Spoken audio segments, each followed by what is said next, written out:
territory of the Coast Salish peoples, including the territories of the Musqueam, Squamish, Stolo, and Tsleil-Waututh nations. This past year has shown the ingenuity and resilience of Canadians from coast to coast to coast. And the unique way we're coming together for this convention, well, it's no exception. No matter whether we are in person or virtual, the number of people attending this weekend speaks to the momentum and support that our party has as we all work together to build back better. And I'm pleased to announce that this, right here, right now, is the largest policy convention in the history of the Liberal Party of Canada. Over to you, Marcy.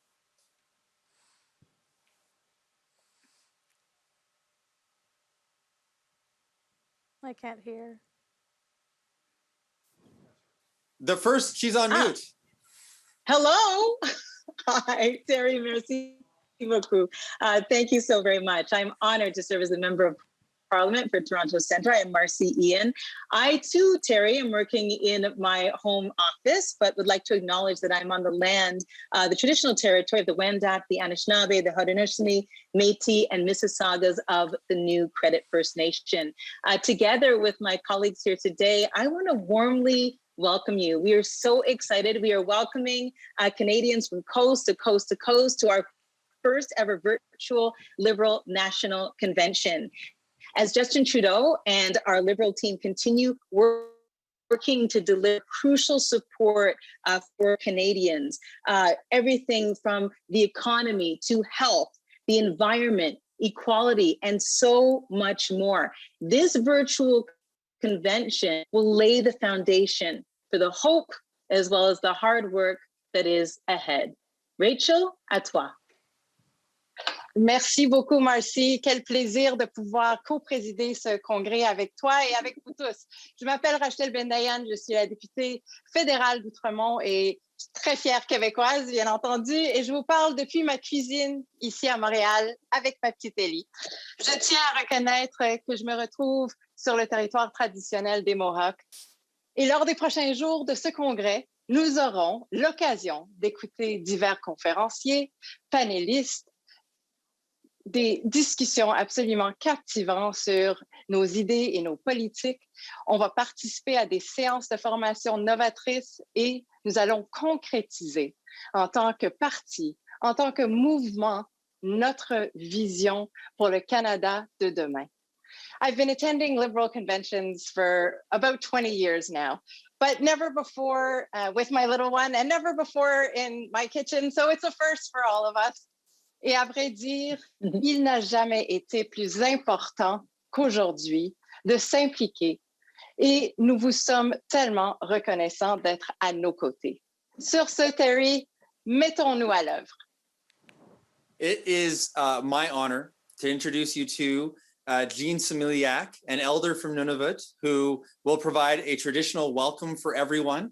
And after the welcome, we will all be treated to a group close to my home, the Vancouver Children's Choir, singing O Canada.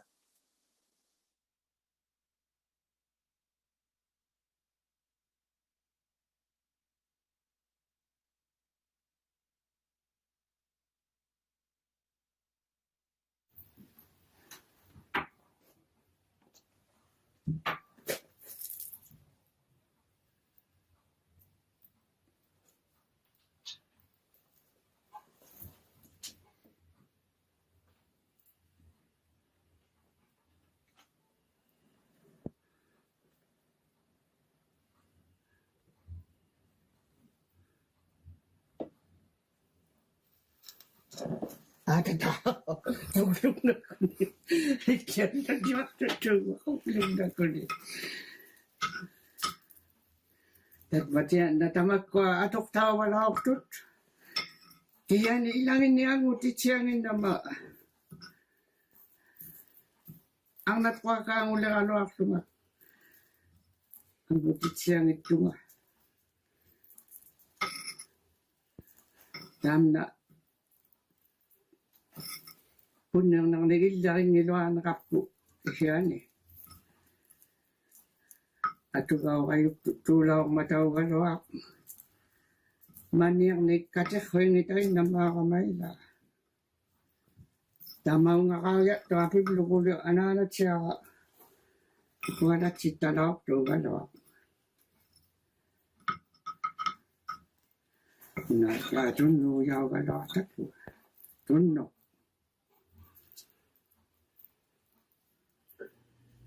Tamat kuala hepop ti nak sugi tunnu atugau talau tu galo.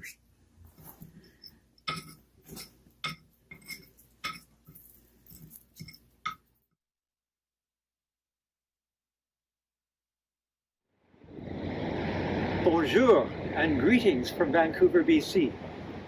We acknowledge with respect that we are gathered here today on the traditional and unceded territories of the Musqueam people, people of the Rivergrass, the Tsleil-Waututh, people of the Inlet, and the Squamish, Mother of the Wind. My name is Rupert Lang, and I am the director of the Vancouver Children's Choir. Under normal circumstances, we would have loved to have all my children singing today. But due to COVID protocol, we have been restricted to 10 singers. They represent singers from my junior level, my senior level, and alumni.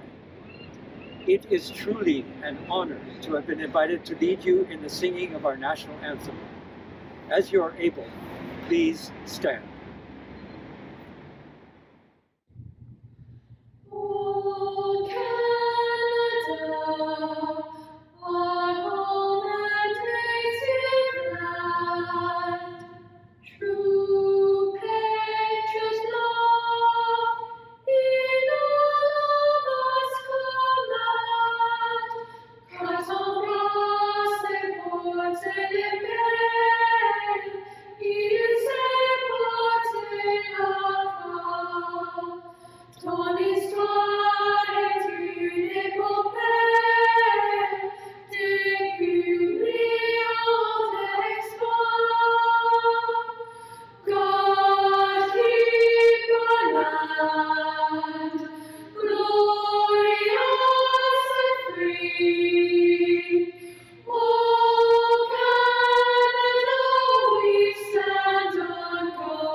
Thank you so much, Elder Jean Similiac, for opening up our weekend in such a moving way.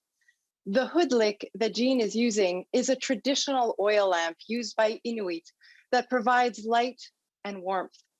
The lamp is made out of soapstone and is shaped in a half moon with a vessel to hold oil for burning.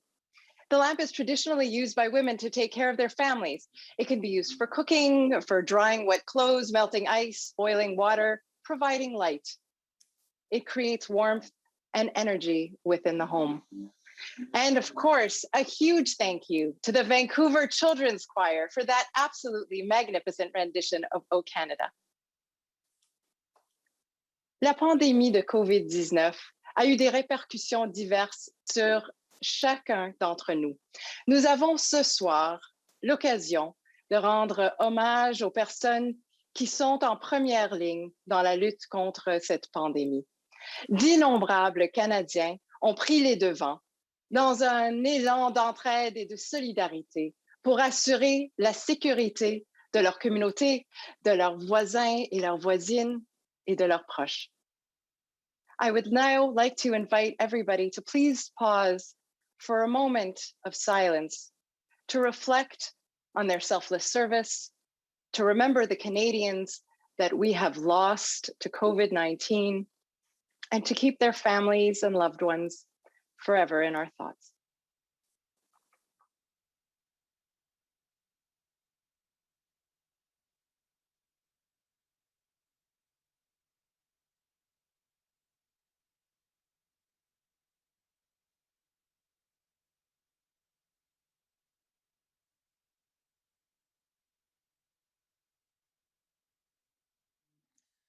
Thank you.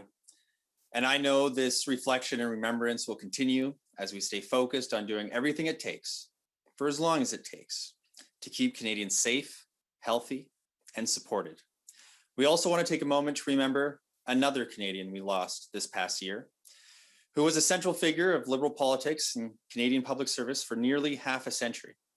As Justice Minister, Finance Minister, Liberal leader, Prime Minister, and as a committed citizen, John Turner dedicated his life to building a better Canada, to the values that make our democracy strong. I had the honor to meet him with Young Liberals in British Columbia, and he was so inspiring and full of energy. Let's take a moment to remember his life and his service. John used to impress on every young person he engaged with that we all have the ability to do great things in this world if we make the choice to do so. John always found a way to give back to this country, whether serving as a member of Parliament in 3 different provinces or in cabinet. Même si John était un pilier de la Chambre des communes qui luttait constamment pour un monde plus juste, il restait profondément humain. John always noted that democracy doesn't happen by accident. He knew we could rise to any challenge and meet any moment if we believed in one another and stood together. John, vous êtes un grand Canadien. Votre vision d'un Canada plus fort et plus juste continue de se perpétuer. Reposez en paix. Our condolences are with John's family and John's loved ones. As we take the time to pause and reflect on the challenges we faced together over the past year, it is also important to look ahead and to find moments of joy and of hope. We are fortunate to be able to have talented folks from all across our great country join us this evening to help us with some entertainment. These individuals are from all across Canada and will showcase the diverse tapestry that makes our country strong. Over the past year, many of the forms of entertainment we're used to have had to pivot to reach us in our homes in physically distanced ways. But tonight, the common experience of Canadian talent will keep us all together. The first extremely talented Canadian this evening is Jimmy Rankin. Canadian country and folk artist and member of the Rankin family, Jimmy Rankin has released 7 solo albums. His solo and band awards include 5 Junos, 27 East Coast Music Awards, 9 SOCAN Top Radio Play Awards, 7 Canadian Country Music Awards, and 2 Canadian Radio Music Awards. It is safe to say that we are all in for a treat this evening. Over to you, Jimmy. Good evening, Liberals. My name is Jimmy Rankin, and I'm accompanied here by Jamie Robinson. And here's a few songs for you from Halifax, Nova Scotia. Stay safe and have a great evening. Moving on to Hawaii.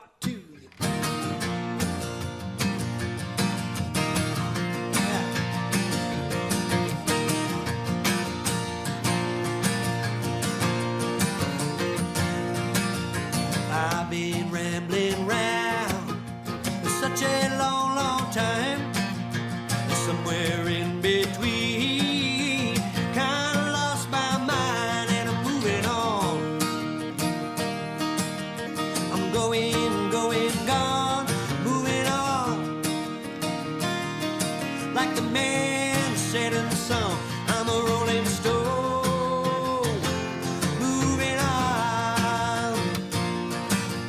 I wake up all alone, deep in a hotel night. While away the hours till you finally see the light and then you're moving on. I'm going, gone, moving on. Like the man that said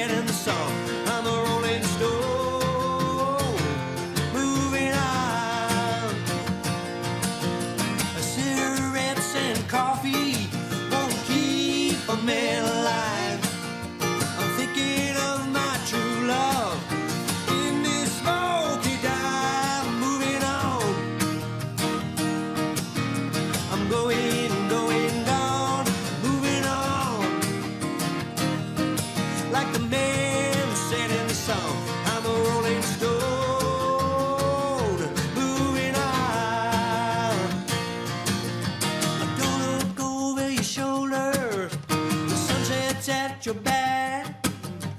By this time tomorrow, I'll be rocking on down the track, moving on. I'm going, gone, moving on. The man said himself, I'm a rolling stone, moving on. All right. I've been rambling round such a long, long time, somewhere in between. Kinda lost my mind and I'm moving on. I'm going, gone, moving on. Yeah, I'm going, gone, going. Like the man said in the song, I'm a rolling stone, moving on.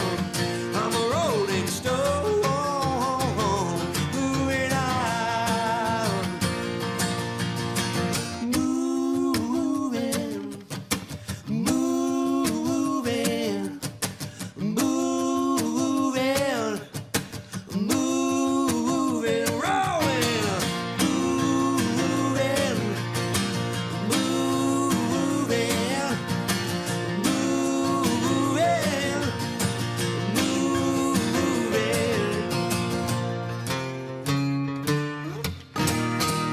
moving on,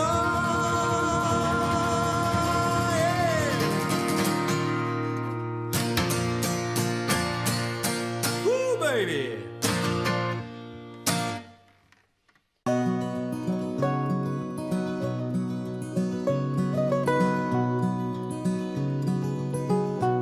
I wanna build this house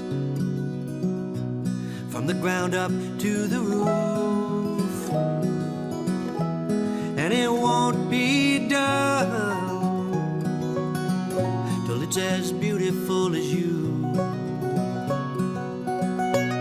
I'm gonna take my time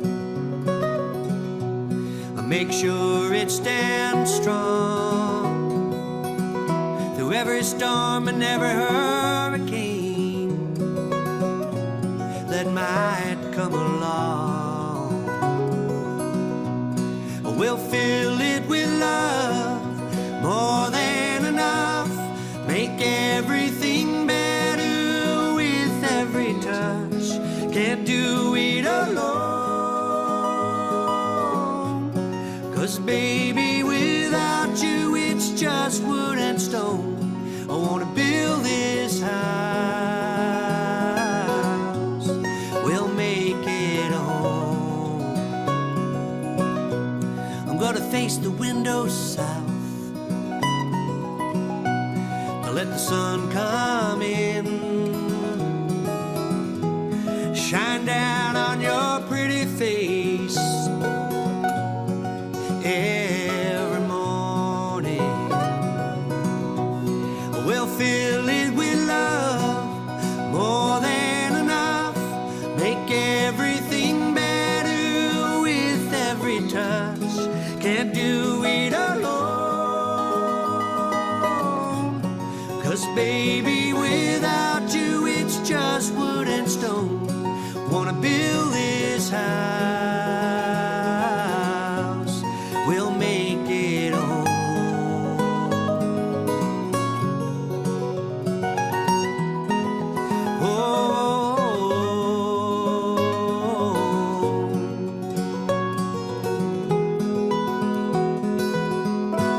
I wanna build this house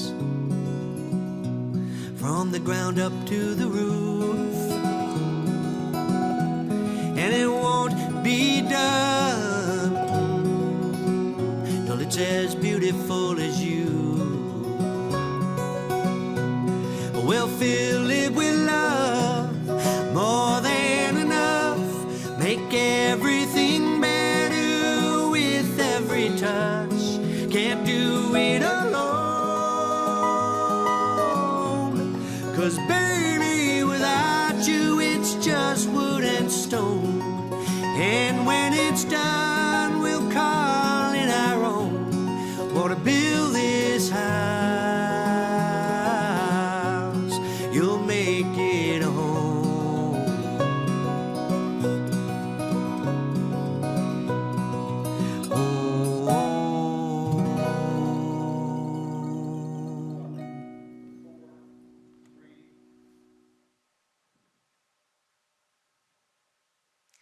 Thank you so much, Jimmy, for this entertainment. I hope some of you actually got up and danced, either if you were in your kitchen or in your living room.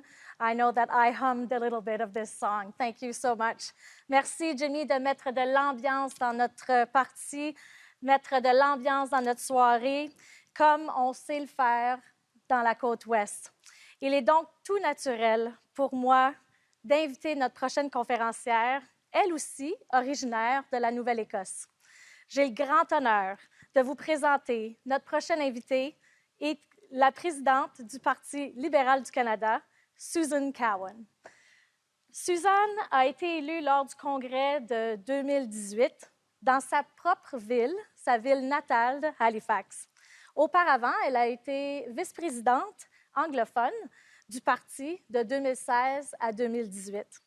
Elle a servi le parti avec enthousiasme et dévouement depuis son élection au poste qui, comme elle se plaît à nous le rappeler, est celui de bénévole en chef. Alors, j'invite maintenant Suzanne, à toi la parole. Merci, Mona. Bonjour tout le monde. C'est un très grand honneur d'être ici avec vous tous. Hi, everybody. Welcome to our 2021 National Convention. I'm thrilled to be here with you. There's so many things that we're going to hear about this weekend, and I'm really looking forward to it. I hope you'll enjoy it as much as I do. Some of my fondest memories as a Liberal are going to Liberal conventions.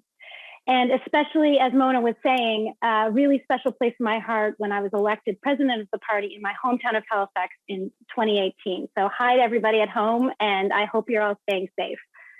Of course, we'd all want to be doing this in person if we could, but this convention is going to be like no other. This weekend is going to be something, you are going to be part of something that is truly special. This is the convention that we're going to always remember that took place at kitchen tables and dining room tables and living room tables and Chesterfields all across the country, where we came together in our homes to help shape Canada's future for the better, even when we were staying apart. Même que je ne peux pas vous voir, je sais que vous êtes là. Je le sais parce que c'est notre plus grand événement en ligne jamais organisé. Presque 5000 Canadiens qui se sont connectés. La décision de tenir notre congrès virtuellement était douce et amère en même temps. Mais on s'est rapidement rendu compte que l'opportunité fantastique et un nouveau défi que ça représente. Ce congrès est le plus accessible à le plus grand nombre de personnes parce que nous avons mis en ligne. Plus que 50% des participants ce soir sont ici pour la première fois. So if you're new to politics, new to the party, new to the movement, maybe you've been watching our leader, Justin Trudeau, and our Liberal team over the last year and wanted to see what was going on, welcome. I am very confident that this is not going to be the last time that we're going to see you. Bienvenue, et je suis confiante que ça ne sera pas la dernière fois qu'on vous voit. Others are joining us this weekend who are our longtime Liberal volunteers, who make our EDAs thrive. You are the engine that makes our ground game work, but maybe you haven't had the opportunity for any number of reasons to be able to attend a national convention before. So welcome to you too, and thank you for so much and everything that you do. And to you convention veterans like me who've never missed one, I'm not going to say exactly how many conventions I've been to, but it's a lot, and I've enjoyed every one. I've learned so much. I've made new friends and seen friends that I only see at conventions. So to all you convention veterans, thank you for taking the leap online with us this weekend. And to all the frontline workers who are with us today, thank you for everything you do, and thank you for being here with us. Et à tous les travailleurs de première ligne qui sont ici avec nous ce soir, merci d'être ici et merci pour tout ce que vous faites pour nous garder en sécurité. Et aussi un merci spécial à les enseignants et enseignantes qui travaillent si fort. C'est ce qui me permet, comme tant d'autres, de participer dans ce congrès. Et tant que parti, nous essayons toujours d'innover de la façon qu'on communiquait avec les Canadiens. Et le Congrès ne fait pas d'exception. Nous avons pris tout ce que nous avons appris pendant la pandémie pour mettre sur pied un programme qui est intéressant, engageant, amusant pour tout le monde pendant les prochaines journées. So I encourage you to check out as many of the trainings and sessions as you can. It's really going to be a fantastic weekend. Play around on the app like I have been tonight and start booking all the things that you want to do. I want to also take a moment to thank our incredible, hardworking team at LPC who have been working tirelessly in an ever-changing and shifting environment to make sure that this convention could happen. I'm so proud of all your hard work. Merci pour tout votre travail acharné. And of course, I want to thank all of you for your support and the privilege to continue on as your president as we move forward in this next period of time. Thank you so much. This is a unique chance for us to hear leading voices in the party, to learn from our fellow organizers, to share strategies and tactics with EDAs from across the country, and hopefully make lots and lots of new friends. We don't know when the next election is going to be, but it's coming. And this convention is our chance to get ready. I'll talk more about that on Saturday afternoon about the road ahead. Je vous encourage donc tous de regarder ce qui se passera au Congrès. Il y a tellement de différentes choses à voir. Utilisez le hashtag Libéral 21 sur les réseaux sociaux pour joindre la conversation. I really encourage you. I hope you have a wonderful time. This is going to be a unique experience that we will all remember for a very, very long time. So please join in the conversation at LIB2021 with the hashtag on all your social feeds. Thank you. Thank you so much. Merci. And now, on with the show. Thank you, Suzanne. You're always such a great motivation for our incredible volunteers. And if I do say so myself, you're an incredible volunteer too. And I really look forward to door knocking with you again, hopefully sometime soon. Our next entertainer is Remy Cassé, a finalist in the 2014 edition of The Voice. Remy has enjoyed 8 years of success with his band, Tailor Made Fable, with whom he recorded 3 albums, toured Quebec, the United States, and Europe. This talented performer has had 3 radio singles make it to the top of the charts. Ladies and gentlemen, Remy Cassé. Salut tout le monde, ici Rémi Chassé. Ça me fait plaisir de faire partie de la convention 2021 du Parti libéral. Aujourd'hui, je vous présente une production qui a été enregistrée il y a à peine quelques semaines. Vous allez être le premier public à voir un extrait de cette captation-là qui a été faite à Montréal au Théâtre Corona avec toutes les règles de distanciation possibles. J'espère que vous allez apprécier ça. Ça me fait plaisir de vous le présenter, puis je vous souhaite une excellente convention. Ciao!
On prendra la chambre et le bar et la vue, on se perdra le forfait.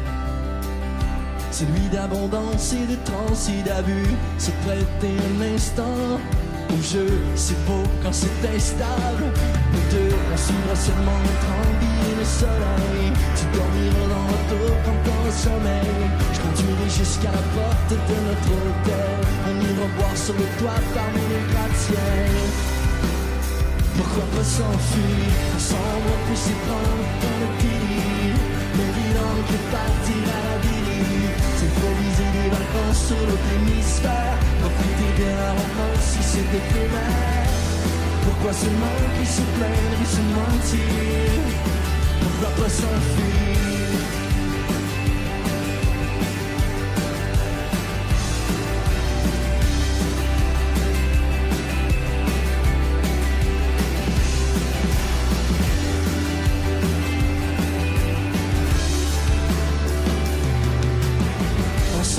Se prendre dans le délire, l'évident que partir à la dérive. S'improviser les vacances sur l'autre hémisphère. Profiter de la romance si c'est éphémère. Pourquoi se manquer, se plaindre et se mentir? Pourquoi pas s'enfuir? Ensemble on peut s'y prendre dans le délire. L'évident que partir à la dérive. S'improviser les vacances sur l'autre hémisphère. Profiter de la romance si c'est éphémère. Pourquoi se manquer, se plaindre et se mentir? Pourquoi pas s'enfuir?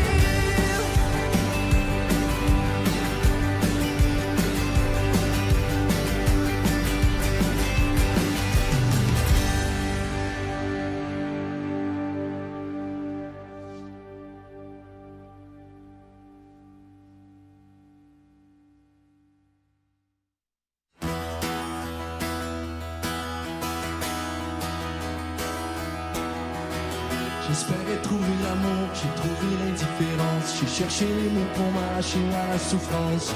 J'ai peine à croire que tu vas t'en aller sans rien me dire. Après les regards, les clins d'œil, les fous rires. C'était quoi notre aventure? J'attendais comme un pantin accroché à un fil. Comme si pour toi j'étais le dernier des imbéciles. Pendant que j'essayais de taire et d'écarter les doutes, te mener mon cœur et ma tête sur une fausse route.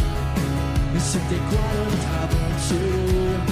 Mais c'était quoi notre aventure? J'attends pas de réponse. J'ai laissé tomber mon alliance au grand jour. Elle me torturait tout et tranquillement s'enfonce. Se laisse oublier les erreurs de parcours, les peines et les faux espoirs. Partout autour on prendra soin de souffler sur les cendres. Êtes-vous encore ensemble? À quoi peut-on s'attendre? J'ai pas de nouvelles non plus, mais plus ça va moins j'en veux. J'ai trop d'orgueil pour être un éternel amoureux. Tant de messages sans retour, tant de peine et de détours. Je tasse les songes qui plaisent et qui rongent mon ego. Je passe l'éponge, j'ai passé le plat à zéro. Pourquoi les mensonges et les mirages et les esquives? Pourquoi le début, le silence et la dérive? J'attends pas de réponse. J'ai laissé tomber mon alliance au grand jour. On me torturait tout et tranquillement s'enfonce. Se laisse oublier les erreurs de parcours, les peines et les faux espoirs. Sans adieu ni au revoir.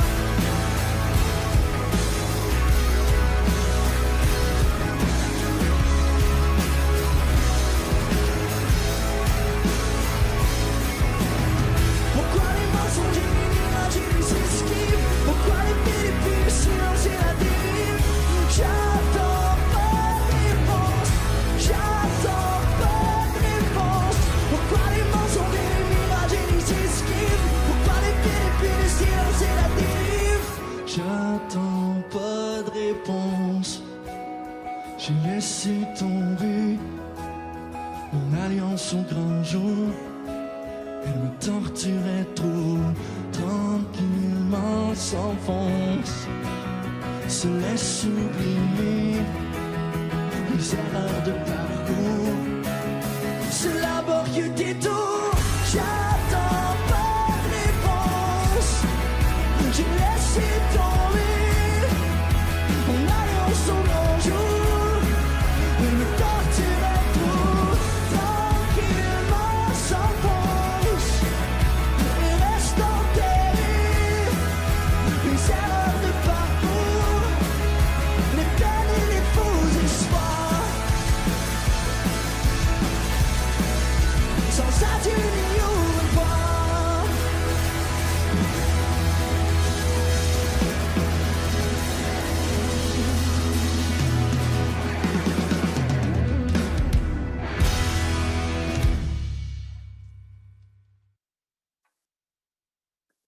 Wow, Rémi, ça c'est de la voix incroyable. Je suis vraiment impressionnée.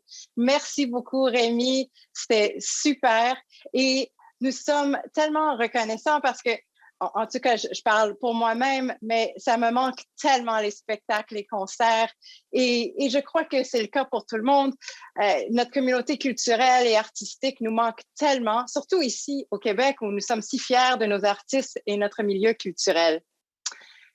Et maintenant, c'est quand même tout un plaisir pour moi ce soir de pouvoir présenter notre premier conférencier principal qui va nous parler de soutenir les Canadiens et de leur offrir une chance réelle et équitable de réussir. C'est un homme qui a consacré sa carrière à aider les autres et qui cherche à bâtir des villes, des provinces et un pays meilleur pour tous. Il est avocat, père de famille, époux, et il est aussi le premier Canadien d'origine somalienne à être devenu ministre fédéral. Alors, permettez-moi de parler un instant de plus sur l'importance du sujet dont Ahmed va traiter aujourd'hui. Ahmed, who is, as many of you know, a former lawyer, is also the first federal cabinet minister of Somalian origin, and he has experienced himself what it's like to start a new life in a new country here in Canada. As Minister of Immigration, he served our country so very well, and now he is working very hard on issues such as affordable housing and supporting our families, which we know has been absolutely critical over the course of this last year. I think, Terry, you know, out in British Columbia, you have a similar experience to us here in Quebec.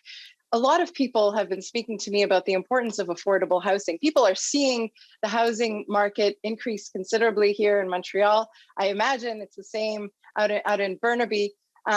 I think that's an issue that we certainly need to discuss during this convention. And I know that we have several really interesting proposals of policies and discussions where we will touch on this. Yeah, I think you're right, Rachel. And I'm really excited about the themes that we're talking about during this convention, because I think they really reflect the themes that we're hearing in our constituency offices right across the country, whether it's keeping Canadians healthy, keeping Canadians safe, making sure that the economy comes roaring back once we get past this pandemic, of course, protecting the environment and fighting climate change. And of course, through all of this, making sure that we're creating a more fair and more equitable society. And of course, access to housing, especially affordable housing, is a big part of that. And I can tell you, I'm really excited to hear Ahmed's presentation tonight, because you know, I call Ahmed on behalf of my constituents day and night all the time. So I know how hard he works. Hopefully he's going to be here with us soon. Absolutely. I'm gonna do a shameless plug. There are a number of us caucus members, but also commissions and riding associations that put forward a resolution on a basic income here in Canada. So we'll have the opportunity to also discuss a version of UBI that might be part of a future platform. Something that I am certainly very excited about, and something that I do hear often from my constituents. Et je pense qu'il faut toujours retourner à notre base, retourner à ce que nos membres, à ce que les Canadiens d'un coin à l'autre du pays nous disent. Et comme tu l'as si bien remarqué, Terry, souvent, surtout cette dernière année, nous avons beaucoup entendu parler de l'importance de soutenir les familles. Et... Oh, sorry, Rachel, I didn't mean to interrupt. I think what we're going to do is I think either Ahmed is right here or we're going to go to our next entertainer. I'm here. But if Ahmed is here, we'll go straight to Ahmed. Hi, everyone.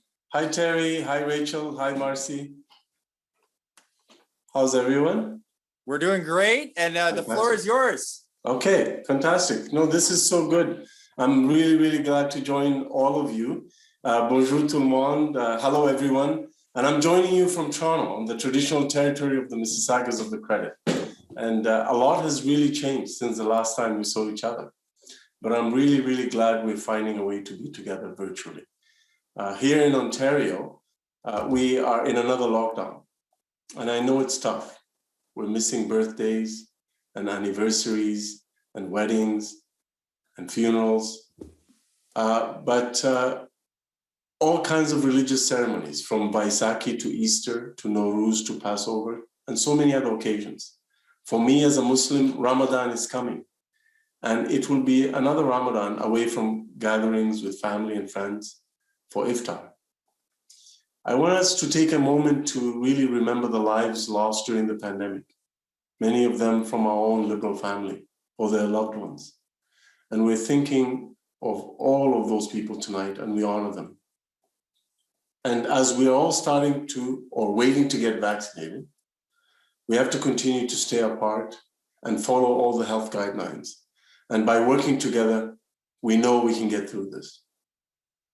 Many of you know that at the age of 16, I came to Canada as a refugee. And to survive and thrive, I relied on many community services such as social housing and the food bank. I worked minimum wage jobs to just get by. And for my first winter jacket, for example, I arrived in the so-called winter of the century. My high school running team and the coach put together some money to buy me my first winter jacket. That really made me feel at home as this new kid in a new place in the cold for the first time. So it is that sense of community, of being together, of being there for each other when times get tough, that makes me so, so proud to be Canadian. And so, so proud to be a liberal and to be your neighbor. That we all believe that no one should be left behind. That is who we want ourselves and our country to be, ultimately, as liberals. And so in 2015, I ran as the liberal candidate in York Southwestern. Why? Because I ran to preserve and protect and hopefully expand the same community services and social services that I and many, many others relied on to survive and thrive. Because at the time, if you remember, there were cuts and many cuts that were being made by conservatives. The conservative government of the time had abandoned Canada's leadership role in housing. They had cut supports for organizations serving the most vulnerable members of our community. And thankfully, under the leadership of Justin Trudeau and the hope and hard work of so many liberals, so many of you, Canadians chose us to have their backs in 2015. And when we formed government, we got to work right away. And we chose to work hard to invest in people and in communities. We introduced a middle-class tax cut to give the middle-class families a break when they hadn't had a break for 9 years under Stephen Harper and the Conservatives. We introduced the Canada Child Benefit that has helped so many families. We took immediate action to tackle poverty. We created jobs for the future. We believed and continue to believe that investments over cuts was the way to go to building our communities, that helping those most in need was the way to lift all of us up, that having your backs should be the Liberal team's main priority. And as elected MPs, we hear firsthand the stories and challenges of people and the role that government can have in their lives. And I know far too well the benefit and the impact of what we do and how that matters to people and communities. And we know that there's still more work to be done. And so in October 2019, Canadians again chose to have the Liberal team represent their hopes and dreams. And then COVID-19 hit. The pandemic has shown us the fault lines in our society, those who are disproportionately affected by the pandemic, populations like women, Black, Indigenous, and people of color, those experiencing homelessness, vulnerable seniors. It was crucial that we did all that we could to help all Canadians get through this together, to support them and to make sure that we do the most that we can so that no one is left behind. Because that's what Liberals do. So the question I have for all of you is, when was the moment and how did you feel when the pandemic was announced? Many Canadian lives were changed and they looked to all orders of government to be there for them. And we were there for Canadians, whether it was introducing the CERB, something that became a game changer and a literal lifeline for so many Canadians, a wage subsidy and other supports for businesses, raising the amount of the Canada Child Benefit and giving a one-time top-up to families with children.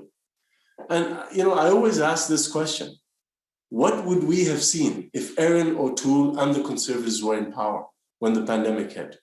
I've always been proud to be a Liberal, but I've never been more proud than I am now, because I've seen how our team has and continues to respond to the existing challenges faced by Canadians, challenges that have been made worse by the pandemic. Simply put, we have the backs of Canadians. And I'm definitely proud that it was our team that was in a position to help people. When we talk about a fair Canada, that's what we're talking about. I believe the best way to respond to the needs of Canadians is to listen to them with humility. We know that we don't have all the answers in our own. Communities, if you ask them, know what they need. I want to really also take an opportunity to share with you the story of Diane in my riding of York Southwestern. She runs the local food bank. And she told me about how the number of individuals using the food bank went from 400 people in 2019 to over 2,000 people in 2020. I know this struggle personally, as I remember having to stretch the little food that I had in high school and university while having a job. And I realized very quickly, as a member of parliament, as a minister, that the pandemic would affect access to food for so many Canadians. And I'm so proud that our Liberal government responded to this increased demand by providing over $200 million to food banks and community food programs. We're there for families and children at this difficult time. Last year, we brought in a one-time increase in the Canada Child Benefit early during the pandemic to help families meet the extra costs of this pandemic. And then in July, we increased the Canada Child Benefit permanently to help families be able to provide food and clothing for their children. As Liberals, we know that the Canada Child Benefit is the most progressive and impactful social policy in the last number of decades. We moved really quickly to shore up support for organizations that are helping the most vulnerable Canadians and that are being asked to do even more now. By using money from the Emergency Community Support Fund, for example, the Milton Community Resource Centre in Milton, Ontario, was able to provide more help for more families to access diapers, formula, baby food, and cereal. The Atira Women's Resource Society in Surrey, British Columbia, was able to reach more women experiencing homelessness because of the Emergency Community Support Fund. They were able to provide these women with food, with harm reduction supplies, and with housing solutions. Et le Fonds de soutien communautaire d'urgence a permis à l'Association des centres d'écoute téléphonique du Québec d'offrir une formation améliorée aux nouveaux bénévoles et de répondre aux appels des personnes souffrant de problèmes de santé mentale, de toxicomanie ou d'isolement à la suite de la pandémie de COVID-19. And Women of First Light, led by Indigenous women in Nova Scotia, you know what they did? They used our Emergency Community Support Fund to purchase new thermal greenhouses to be able to grow food in the winter, purchase equipment for preserving food and distributing fresh vegetables and canned goods to community members in need, including elders and single parents. And as we've encouraged everyone to stay at home, our homes have literally become places of refuge and shelter. But it is impossible to shelter at home when you do not have a home. And so, as Liberals, we introduced the Rapid Housing Initiative, our response to housing the most vulnerable members of our society, those who have been disproportionately impacted by the COVID-19 pandemic. Women, Black, Indigenous, and racialized Canadians, vulnerable seniors. As Liberals, we always have ambitious targets. We aim to create over 3,000 affordable housing units through the Rapid Housing Initiative. But because Canadians stepped up, because of the dynamic work of all our partners across the country, we will build over 4,700 new and permanent affordable housing units. That's what happens when Liberal governments lead. Let us keep building not shelters, but homes.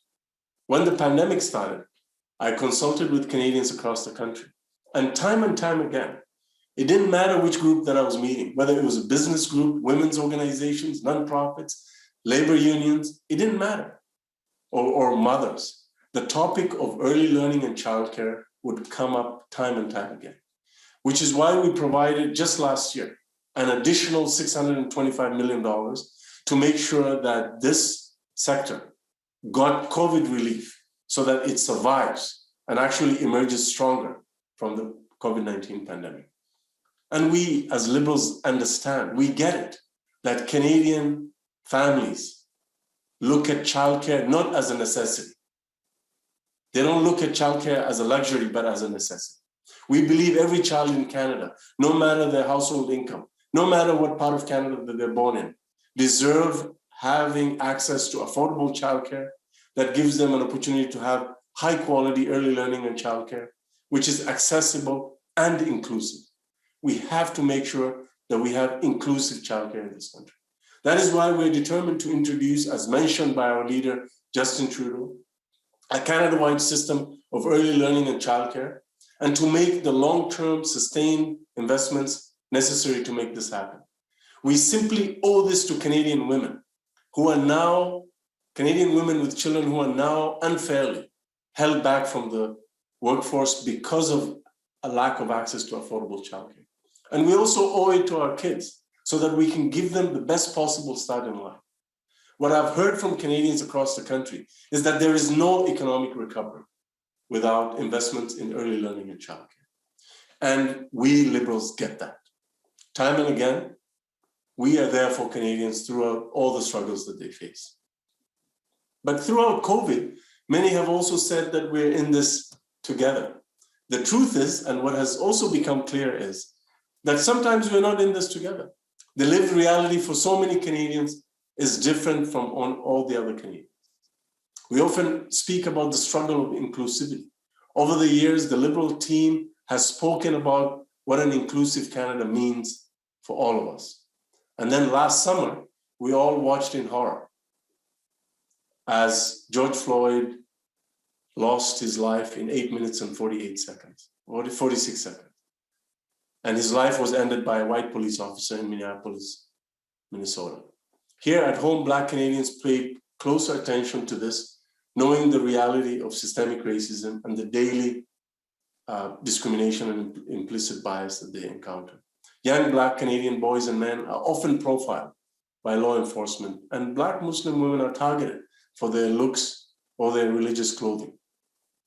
Let's not forget that Canada is where the Proud Boys got started. We're home to the soldiers of Odin, and not too many weeks passed by without a racist incident in the news. And we started to hear more and more about the stories of Canadians facing similar experiences. We've seen this most recently with the targeting of Asian Canadians. I want to let all Asian Canadians across the country know that we stand with you. Our leader, Justin Trudeau, our party, our team will always stand against racism and stand strongly for inclusion. Acknowledging systemic racism is not just the job of those who are affected by it. It's the job of leaders. which is why I've been working really hard with my colleagues to do exactly that and to make sure that our representation leads to concrete action. And I truly believe that it has. Canada recently signed the UN Decade for People of African Descent. Our government has invested in mental health for Black Canadians and in youth programs. Our investments will literally renew and preserve Harriet Tubman's former church in St. Catharines, Ontario. We launched Canada's first ever Black entrepreneurship program so that Black entrepreneurs can survive the COVID-19 pandemic and thrive after the pandemic. Through our anti-racism strategy, we as Liberals will continue to address anti-Black racism and systemic inequalities across Canada. We've made concrete reforms, for example, to our criminal justice system. But that's not all that there is to do. And sometimes we will fall short, but we have to continue to try because the alternative, which is to do nothing, is simply unacceptable. We are on a path towards not just progress, my friends, but real change. And I really want to thank our leader, Justin Trudeau, for having the courage to pursue that vision of not only acknowledging the diversity of Canada, but actually fighting for a more inclusive Canada. Because as Liberals, we know that diversity is a fact in Canada, but inclusion is a choice. And as Liberals, we make the choice for inclusion. A fight for a more inclusive Canada is the same fight that the Liberal family has always stood for, which is a fair Canada. And a fair Canada is ultimately about Canadians. We have supported Canadians throughout this pandemic, but it is truly the strength of Canadians that has gotten us this far. I've seen so many people who are volunteers, who are donating to their community, who are helping each other out, helping their neighbors, helping the most vulnerable. Canadians have supported their families and even strangers throughout this difficult time. The essential workers have gone above and beyond to make sure that Canadians are supported. In my own riding of York Southwestern, I have met healthcare workers who are volunteering after their working hours and on weekends to vaccinate as many people as possible. These frontline medical staff have become our real-life superheroes by doing everything that they can to keep us safe and fight the COVID-19 virus. Our own example, MP Kamal Khera, who's a nurse, volunteered on the front lines in the fight against COVID-19 early in the pandemic. She unfortunately contracted COVID. She made a full recovery and is now back helping more Canadians get vaccinated. The story of Canada really during COVID is the story of Canadians having each other's backs. And that is the example that the Liberal team under Justin Trudeau has worked so hard for. When a small business needed help, or when a family was unsure about paying their rent or feeding their kids, we had their back. When it was a student not having enough to pay for their tuition, Liberals had their back. When it was a nonprofit organization needing support to pay their staff or serve more vulnerable Canadians, Liberals had their back. When it was fighting every day to keep COVID away from Indigenous communities and protecting the most vulnerable, including our homeless populations, we were there and we had their back. Each and every time we saw Canadians needing help, we have stepped up. And at the same time, we recognize that there's more to do. So my question to you again is, who do you trust to have your back? And our work is not over. Together we will get through this. I know that. I know that together with your help and your support, your advocacy, your policies, your enthusiasm, your hard work, your feedback, your phone call canvassing, and most importantly, your leadership, we can ensure that the Liberal team continues to serve and have the backs of all Canadians through this pandemic and beyond. Together, I know, friends, we will build back better. Merci beaucoup, tout le monde. Well, thank you, Ahmed, for that incredibly powerful presentation. I think it was powerful because you so accurately summed up the conversations that we've been having in caucus. You've so accurately summed up the conversations that Canadians have been having right across this country. And to have that reflection that we're continuing to deliver on that promise of real change and not just doing it through a pandemic, but accelerating it through a pandemic. I think it's worth repeating what I said to our audience before you came on. You know, I know how hard you work because I'm calling you all hours of the night to try and deliver for my constituents. And I know that you're doing that all across the country. And I know why you call me back, because we can see the passion in the presentation that you just gave. So thank you very much. Our next entertainer is also from Ontario. Elise Legaro's first release, No Good Woman, was the most added single on adult contemporary radio in Canada when it first came out and remained in the top 10 for 13 weeks. After being signed to a record label in 2009, after a performance at the North by Northeast Festival, her success has continued to grow. We are thrilled to have her perform for us this evening. Ladies and gentlemen, Elise Legaro. Good evening, Liberals. I'm Elise Legaro, and I'm broadcasting today from my living room in downtown Toronto. Today I'll be previewing some songs from my forthcoming album. This first one is called Grateful.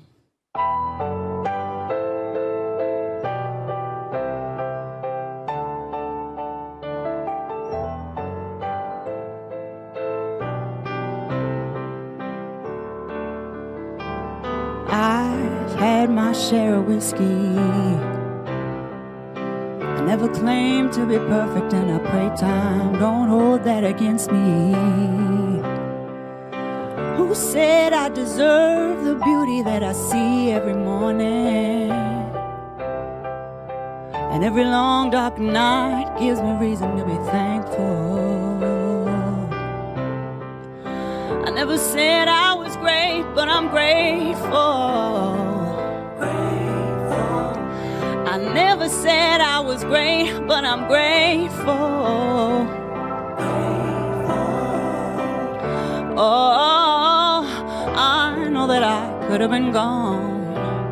Can't say that I was never wrong, but that makes me grateful. Grateful. I've done some things that are risky. I never said I was a role model. Had some nights I drank the whole bottle in past lives, but last night it hit me how simply beautiful it is to breathe. All the beauty that's in you and me, and that made me thankful. I never said I was great, but I'm grateful. I never said I was great, but I'm grateful. Oh, I know that I could have been gone. Can't say that I was never wrong, but that makes me grateful. Grateful for every memory that came and went, for every failure, every accident, for every moment that I get to spend. For every day I get, I'm glad to live. 'Cause who knows how the story ends, but we know that it's gonna end. That gives me faith, though. I never said I was great, but I'm grateful. Oh, I never said I was great, but I'm grateful. Oh, grateful. I know that I could have been gone. Can't say that I was never wrong, but that makes me grateful.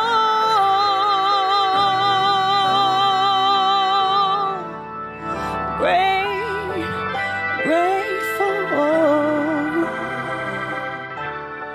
And that makes me grateful.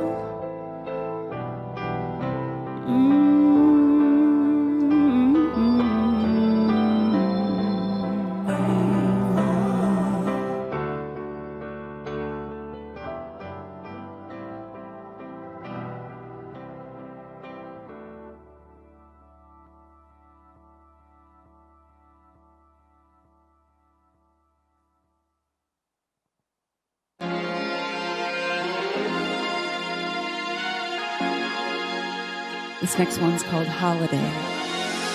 I ain't taking this lightly. I'm not doing all right. So I'm saving my psyche. Yeah, I'm leaving tonight. Got a ticket in my hand, my own wonderland out of sight. Ooh, on a mission in command, my own weatherman, making my own clear skies. I'm running away, on holiday. Ooh, I'm running away, so don't call me 'cause I'm calling it a holiday. Going on a vacation, don't know when I'm coming home. An unknown destination for my body and soul. Got a ticket in my hand, my own wonderland out of sight. Ooh, on a mission in command, my own weatherman, making my own clear skies. I'm running away, on holiday. Ooh, I'm running away, so don't call me 'cause I'm calling it a holiday. Got no baggage to haul 'cause I'm all that I need. If you're trying to call, my apology. I'm running away, so don't call me 'cause I'm calling it a holiday. Gonna take my time, gonna get what's mine, gonna do it my way, 'cause it's my holiday. I'm running away, on holiday. Ooh, I'm running away, so don't call me 'cause I'm calling it a holiday. Got no baggage to haul 'cause I'm all that I need. If you're trying to call, my apology. I'm running away, so don't call me 'cause I'm calling it a holiday. Got the sun in the sea, that's all that I need. Baby, sun and sea, got me feeling so free. I'm running away, so don't call me 'cause I'm calling it a holiday. Thank you and good night. Wow, merci beaucoup, Elise. C'était absolument magnifique. Et maintenant, notre deuxième star québécoise de la soirée, notre prochain conférencier principal de ce soir est connu à travers le Canada pour son activisme environnemental de longue date. En fait, tout a commencé quand il avait 5 ans et qu'il habitait dans sa ville natale de La Tuque, en Haute-Mauricie, lorsqu'il refusa de descendre de l'arbre qu'il avait grimpé dans le but d'empêcher un promoteur immobilier de couper une zone boisée située à l'arrière de sa maison. Il est l'un des membres fondateurs d'Équiterre, un organisme québécois de défense de l'environnement, et pendant 10 ans, il était aussi le directeur général et le gestionnaire de campagne du bureau de Greenpeace au Québec. En 2019, il a été élu député dans Laurier-Sainte-Marie, mon comté voisin. Je suis donc très heureuse de vous présenter nul autre que Stephen Guilbeault. Merci beaucoup, Rachel, très chère voisine. Merci pour cette généreuse introduction. Bonsoir tout le monde. C'est très déstabilisant d'être tout seul devant mon ordinateur à cette minute précise. J'aurais envie de crier « Bonsoir tout le monde » dans une belle dynamique d'équipe en personne, comme on l'a souvent connu, mais j'aurais l'air un peu fou tout seul dans mon salon. J'aurais aussi envie de vous rencontrer, de vous serrer la pince, mais ça devra attendre et on devrait être encore un peu patient. L'important, c'est qu'on soit là autour de notre engagement. Je profite de mon micro pour envoyer mes pensées sincères à ceux et celles qui ont été plus durement touchés par cette terrible pandémie. Les deuils sont des épreuves marquantes de nos vies et devoir les vivre à travers la distanciation physique et sociale est terriblement éprouvant. Mais aujourd'hui, plus que jamais, il faut regarder autour de nous. Nous sommes des milliers à être en ligne et à donner à cet instant l'importance qu'il mérite. Je vois des collègues, des amis et des militants et militantes. Ce sont des gens que j'ai appris à connaître autrement, mais qui ont travaillé comme jamais depuis un peu plus d'un an pour plonger tête première dans l'action, pour être à l'écoute des besoins de nos voisins, nos concitoyens et concitoyennes et de la population.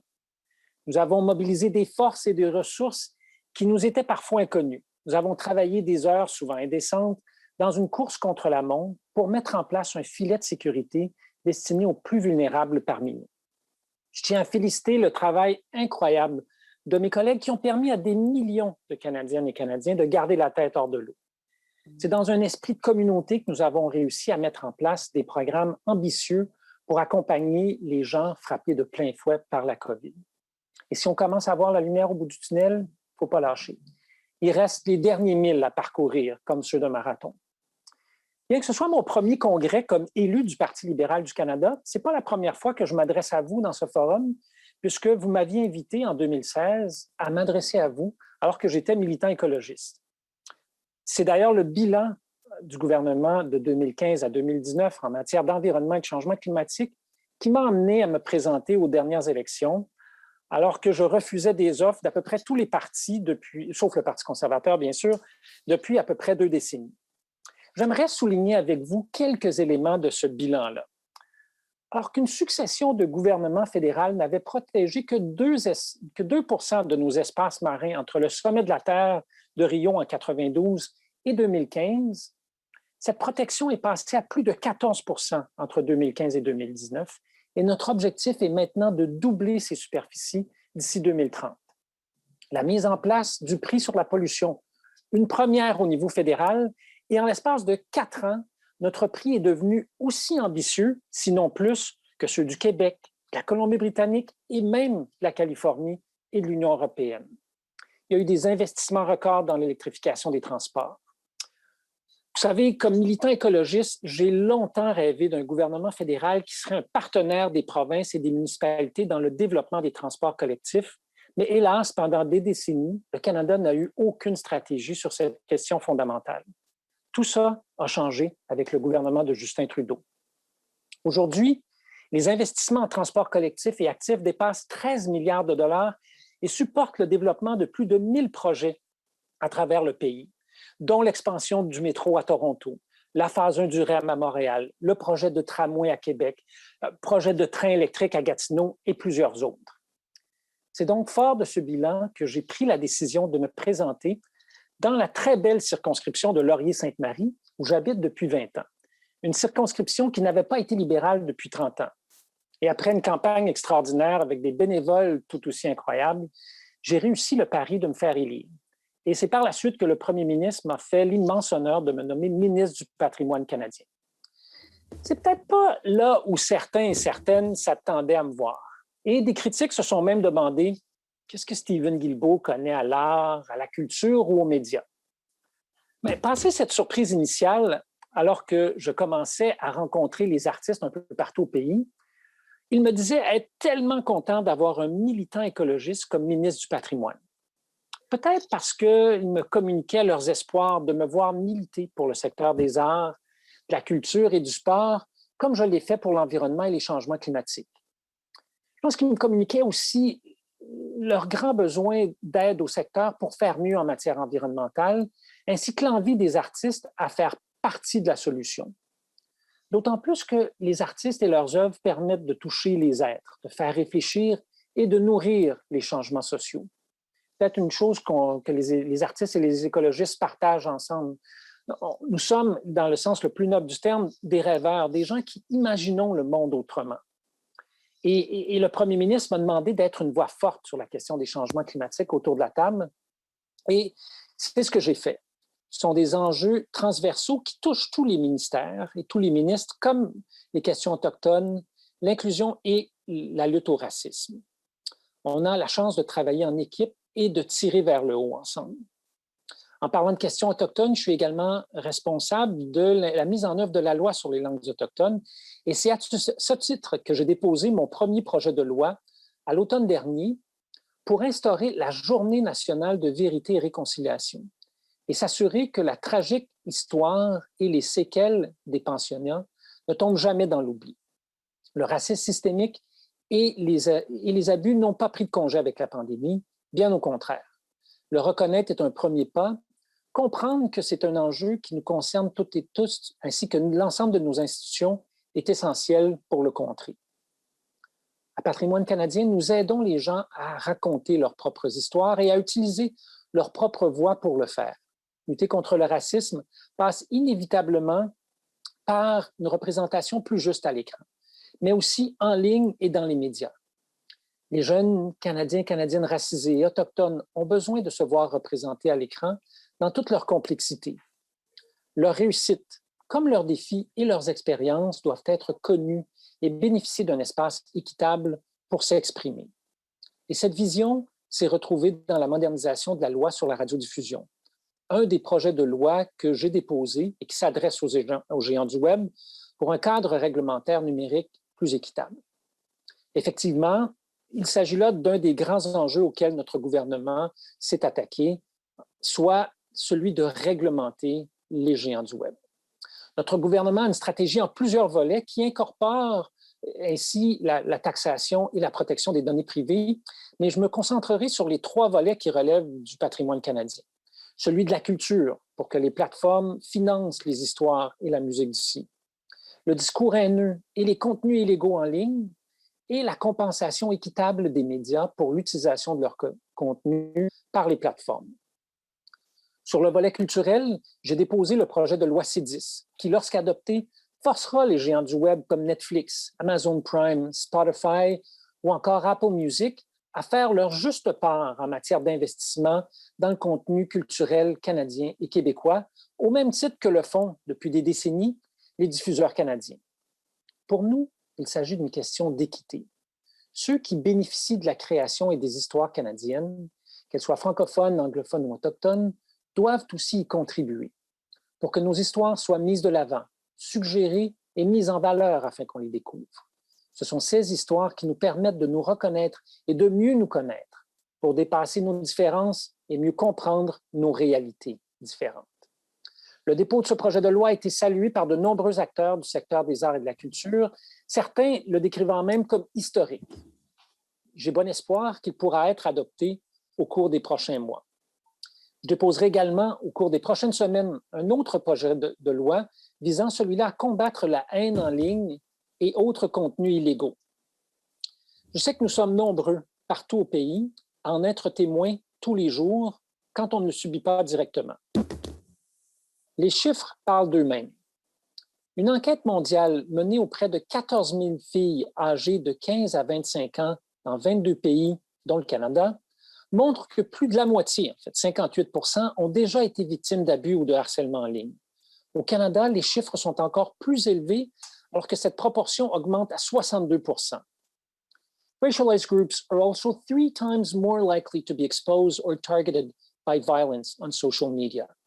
This exposure can potentially result in hate crimes, which have gone up 7% this year across the country. 78% of Canadians are concerned about the spread of hate speech online, and another 74% are concerned about the rise of right-wing extremism and terrorism.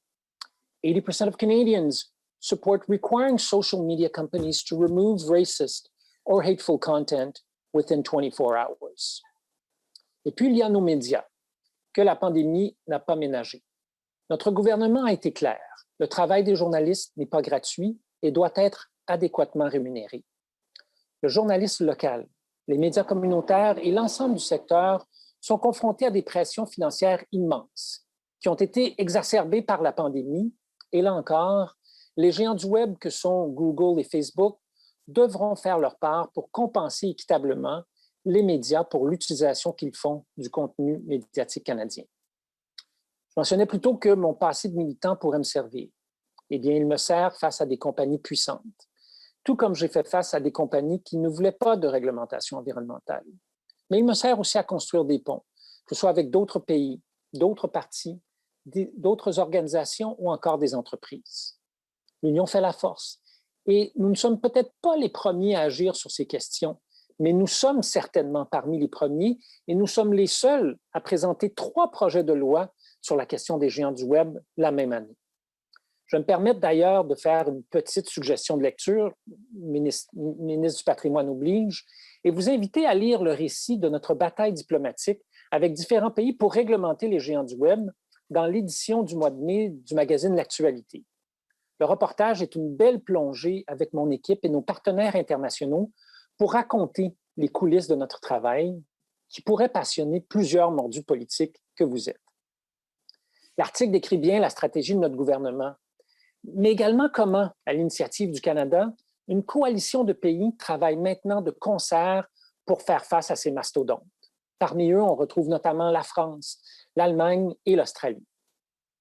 Et pour en venir à notre capacité d'agir sur plusieurs fronts, à la fois en tant qu'individu, ministre, équipe ou communauté, si la pandémie nous a prouvé une chose, c'est qu'il est possible de faire front commun contre une crise, à tous les niveaux de gouvernance.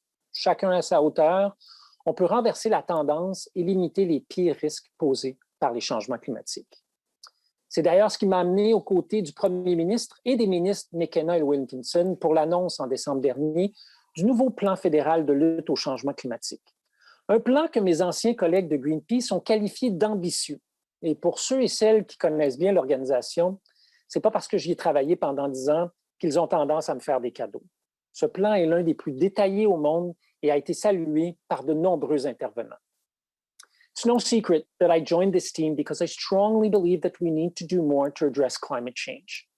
It's a team effort, and this vision is fully shared by you and all of my colleagues, who are just as concerned about the issue as I am, and who are as motivated and as determined to act.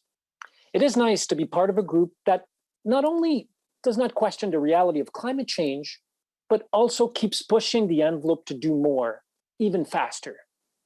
Les Canadiens et Canadiennes nous ont élus avec une vraie préoccupation pour l'urgence climatique, notamment les gens de mon comté que je salue ce soir. Je suis certain que vous êtes nombreux au poste. Comme nous écoutons la science pour lutter contre la pandémie de COVID-19, nous écoutons la science pour lutter contre les changements climatiques. Comme nous luttons ensemble contre la pandémie, nous lutterons ensemble contre les changements climatiques.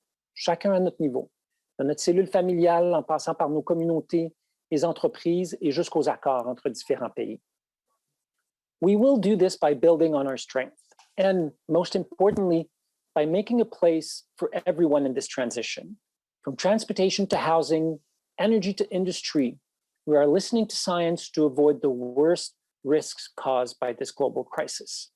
Les changements climatiques sont la plus grande menace pour notre santé, notre société et notre économie, mais il s'agit aussi d'une très grande opportunité. Ce plan que nous avons annoncé en décembre permettra de contribuer à la création d'1 million d'emplois à venir, solides et durables, partout au Canada. En parlant d'avenir, j'entends certains parler de l'ampleur de la dette et de l'enjeu de la dette, mais on ne parle pas assez souvent de la dette écologique. Les coûts de l'inaction face au changement climatique sont immenses et on lègue ces coûts à nos enfants et nos petits-enfants, sans parler des coûts inestimables reliés à la perte de biodiversité et à la santé, qui n'ont simplement pas de prix. C'est ce qui nous différencie de nos adversaires, cette volonté politique indispensable à toute action d'envergure, et notre capacité à nous ajuster, comme durant la pandémie, à reconnaître nos angles morts et à nous améliorer pour faire mieux, jour après jour. After an exceptionally difficult year, we are doing what is necessary to take care of our planet and ourselves. We are doing what is needed to move forward in the energy transition and to make our communities more resilient and our economies more equitable. Avant de vous laisser, j'aimerais vous raconter une petite histoire. Il y a quelques années, j'ai pu collaborer avec la Nation CRI sur la question des changements climatiques et en reconnaissance de cette collaboration, le chef du Grand Conseil des CRI de l'époque, Matthew Kumkom, m'a remis en cadeau une paire de raquettes en me disant « dans l'espoir que nous puissions continuer de les utiliser ». Ces raquettes, elles sont maintenant dans mon bureau à Ottawa et je suis fier que nous ayons franchi un pas de géant pour atteindre cet objectif. Mais la randonnée n'est pas terminée.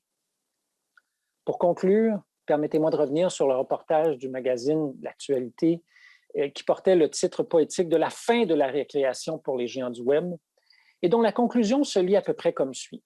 Peut-être est-il finalement remarquable qu'il n'ait fallu que 15 ans pour qu'émerge une coalition de pays visant à mieux réglementer l'industrie numérique.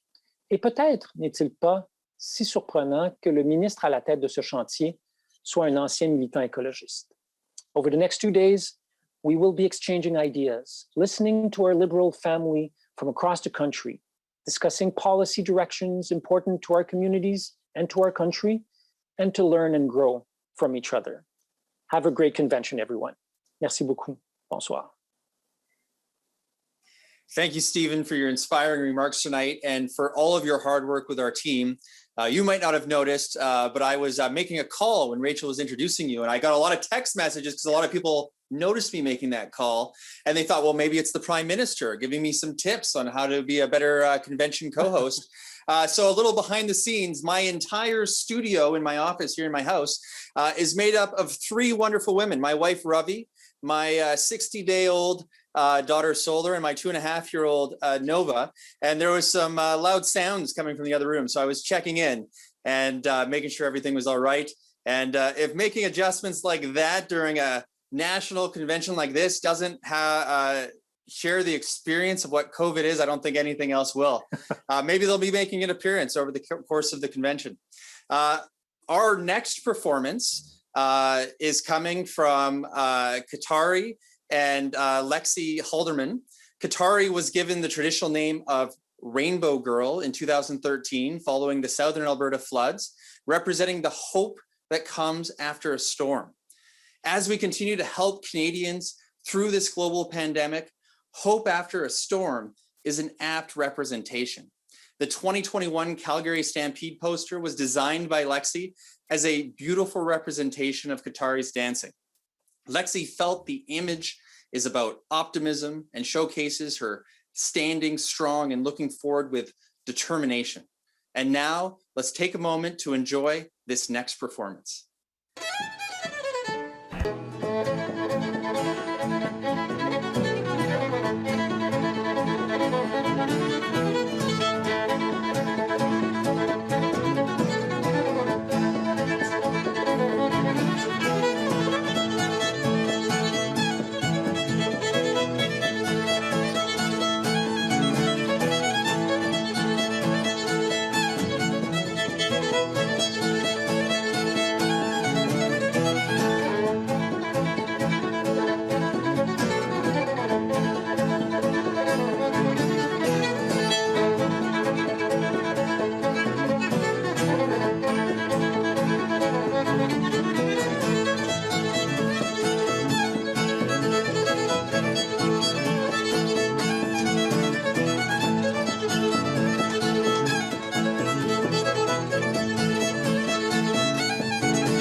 Hi, my name is Lexi Hilderman. I'm from Calgary, Alberta, and I'm so pleased to be joining you virtually for the National Liberal Convention. I had the amazing opportunity and experience of participating in the Calgary Stampede Youth Poster Contest, where I worked with various mentors and artists in developing a piece of art that I thought best represented the Calgary Stampede. Through this process, I met an amazing individual, Katari Lane Righthand, who dances every year at the Calgary Stampede. Her story is what inspired me to develop a piece that was so full of passion. Her Blackfoot name, Rainbow Girl, was given to her after the 2013 floods here in Alberta. It is a symbol of hope, resilience, and new generation as we move forward into the future.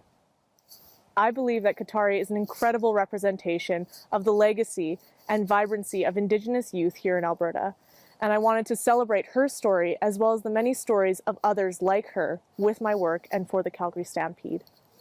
It has been the greatest honor to have my piece chosen to represent the 2021 Calgary Stampede and to carry the legacy of culture, celebration, and community into the future. Thank you again for having me here to share my work, and I hope you have a great rest of your convention.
Thank you, Lexi and Katari. That was beautiful. And to our Métis fiddlers, what a wonderful way to keep the energy high as we launch into a packed convention in the days ahead. Our last conversation of the day is with two people who have both had the great responsibility of ensuring Canadians are supported at key moments in our country's history and ensure our economy remains stable and robust. I know we will all enjoy this conversation with Chrystia Freeland and Ken Dryden on building a better, stronger, and more resilient Canada. And I'm pleased to welcome them to the 2021 Liberal National Convention. Chrystia, my hands are full, so I'll hand it over to you.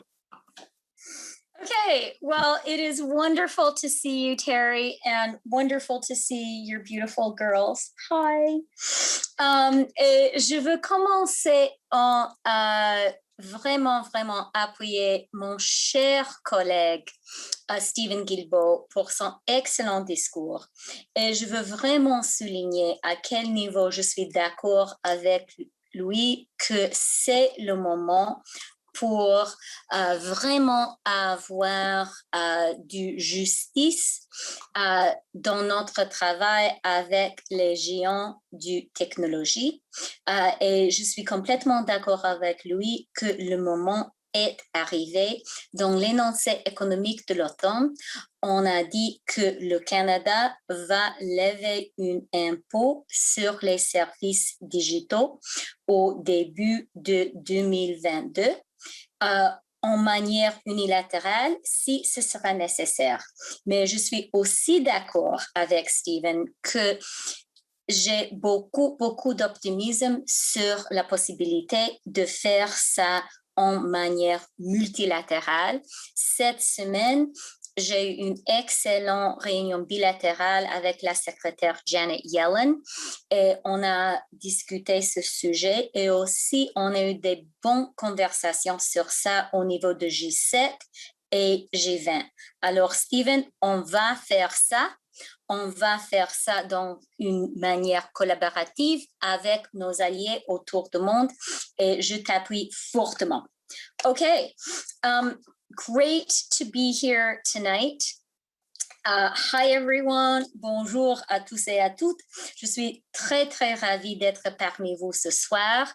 And I'm especially happy because I have a chance to talk to, and we all have a chance to listen to a truly great Canadian and a great Liberal, the amazing Ken Dryden. So Ken, thank you so much for joining us tonight. It is a pleasure, and I have to say it's a real honor.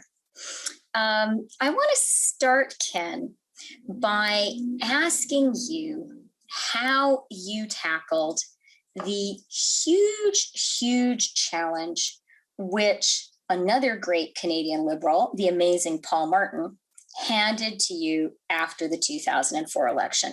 Liberals had campaigned on a promise to spend $5 billion and to build universal early learning and childcare. That's a big promise. And we all know as politicians that the hard work actually starts the day after the election, when you have to really figure out in very practical terms, how do you make that promise a reality? And Ken, you came so achingly close. You got pretty far along the road. So tell me how you started off. First of all, thanks for inviting me. I'm really glad to have the chance to have this opportunity or this conversation. Paul Martin, a couple of weeks after the election, gave me a call and asked me if I would be the Minister of Social Development. And one of the responsibilities had to do with early learning and childcare. And so, as you say, the real question is, it was one of the big promises in the campaign. So how do we deliver on that promise? And one of the challenges was that there had been a lot of promises that had been made over more than a decade, really, in terms of childcare. And so while there was some enthusiasm amongst the public and the advocates for the program, the question was, could we deliver, and were we really serious about delivering?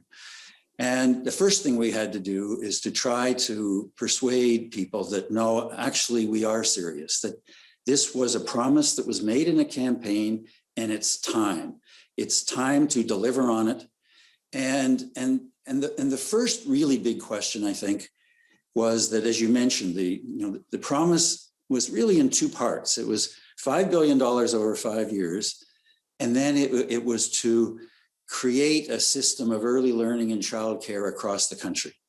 And those are two different things that can be achieved in different ways. And so the question was, what was the most basic promise, the most important promise? And to me, what it was the second one. It was, how do you create a system of early learning and childcare across the country? The $5 billion over 5 years was the most important instrument that we had at that moment to set that in motion. But the question is that once 5 years is up, were we still going to be around? Were we genuinely serious? And programs come and go, systems come and stay. And so that was the first thing, is to make sure that we had that kind of understanding. Because if we did, then that would determine what the real strategy was and how to deal with the advocates and how to deal with the provinces in it. And then it got interesting. And so the question was in it is that systems, I mean, in my mind, I had two reference points. I had the healthcare system and the education system. And both of them took a long time to evolve. They started from next to nothing. They were somewhat haphazard and random. There were lots of different ways in which they were delivered. They were far from universal. But the key with a system is, again, that it's going to be around tomorrow. If you can create it, it will stay. And it would be extremely difficult for any subsequent government of any party to then dismantle it. And so that was the task. And it was to try to persuade the advocates, first of all. And that was an interesting, it was an interesting conversation, because they, as all of us know, anybody who works in childcare is dedicated. They are committed. They have been doing this for years and years and years, and they believe in the importance of it. The problem that they had over all of these years is, one, the promises that were made were not kept. And second of all, what that left them with was small fights to fight. And so, it may have to do with, to ensure that the next money that is spent is for a public delivery as opposed to private delivery. An important question, but as we were trying to get across to them, is that this is the time to fight the big fight. That in fact, if we're serious, and we're going to be serious, then this is the big fight. And so engage this big fight, and know that when you create a system, as healthcare was and education was, you're not going to have something that is perfect at the beginning. You're going to learn as you do. You're going to discover some of the things that don't work. You're going to discover what works better. The public is going to develop an appetite. You may be leading the front, the things at the beginning, but if you do it right, you're going to be following the public. I mean, the public is going to have this appetite and taste for something that is more. That's what happened with healthcare. That's what happened with education. And so that was the initial focus, the initial reference point, and something that we never forgot as we were approaching things. So Ken, I have written down in big letters on my notebook here, fight the big fight and build systems. And that is such excellent advice for early learning and childcare, and I would say in general for being effective in government. Et je suis complètement d'accord avec vous en ce qui concerne un système, et que si on peut créer un système, on aura quelque chose qui durera. Et je pense que le Québec démontre ça pour tout le Canada.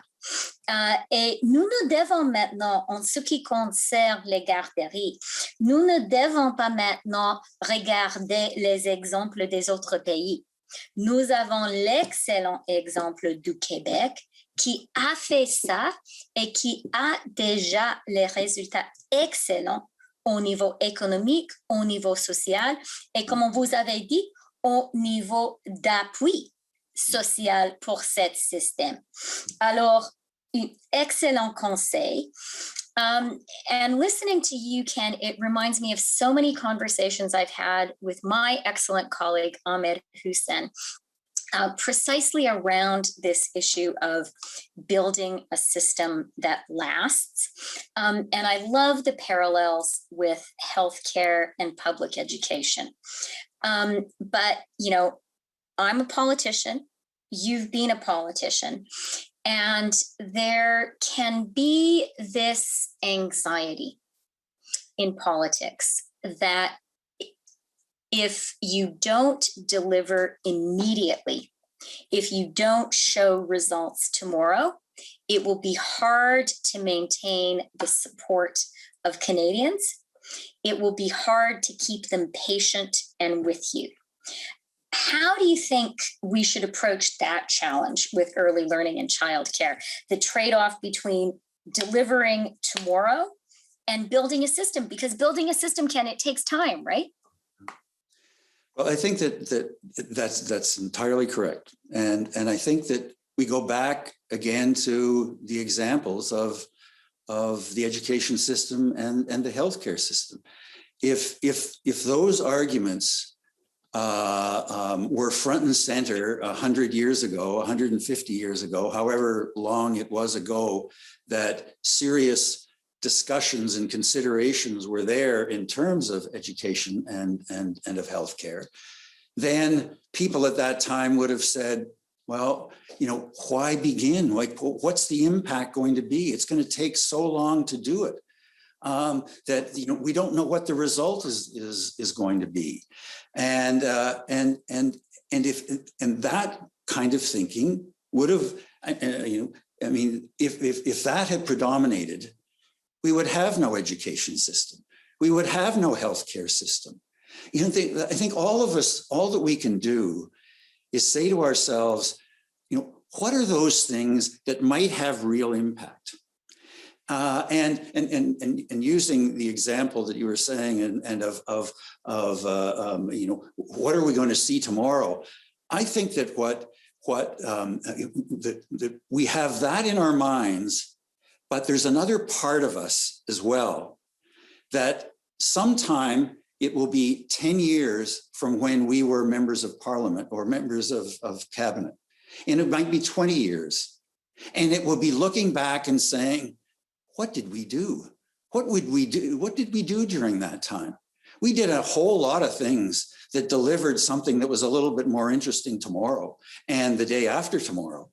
But really, what impact? Why were we there? Why did we get involved in this? With what real purpose? How did we change things? How did we make things any better than they were?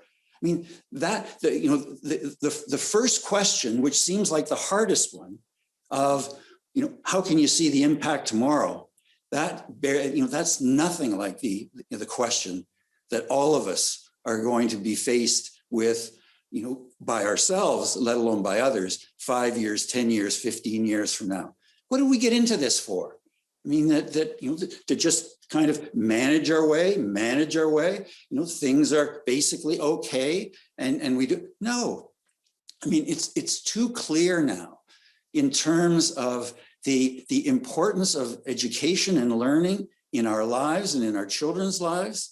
It's too clear now the effect of early learning on the development of a child, and whether it is the personal impact, the family impact, the community impact, the national impact. And so it's like, are you serious or not? I mean, is this about learning? Is this about preparation? Is this about the future? Is this about something important?